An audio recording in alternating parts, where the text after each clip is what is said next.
heard the shooting. Everybody was running away from the shooting towards us.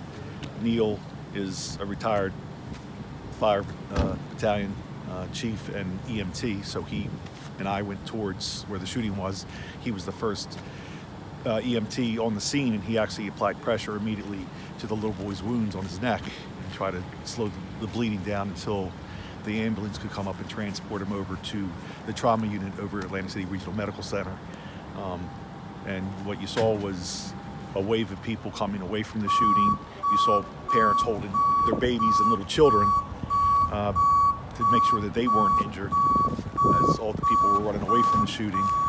And this by far was the most people I've ever seen at a Pleasantville game. I went to school with Neil back in the mid-'80s, and we never, in the past 40 years, saw this many people at a game. When the shooting happened, it was mayhem. I mean, it literally was just people coming in waves, running away from the right-hand side of the field towards the high school. And I think part of the fence was actually busted down from bodies of people just going over the fence.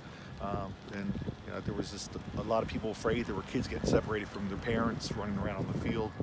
And I know the officers found the gun, and hopefully they found whoever was the shooter sooner rather than later. G. Tyner, T-Y-N-E-R. I am the Atlantic County Prosecutor. This evening there was a high school. This evening we had a high school football playoff game between Pleasantville High and Camden High School.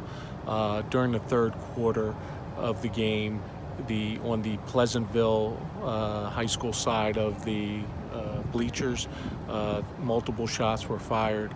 It is being reported that 2 individuals, an adult male and a male child, were injured. The child has been flown to Children's Hospital of Philadelphia for treatment. We have multiple witnesses that we're interviewing at this time, and this is an active and ongoing investigation with many moving parts at this time.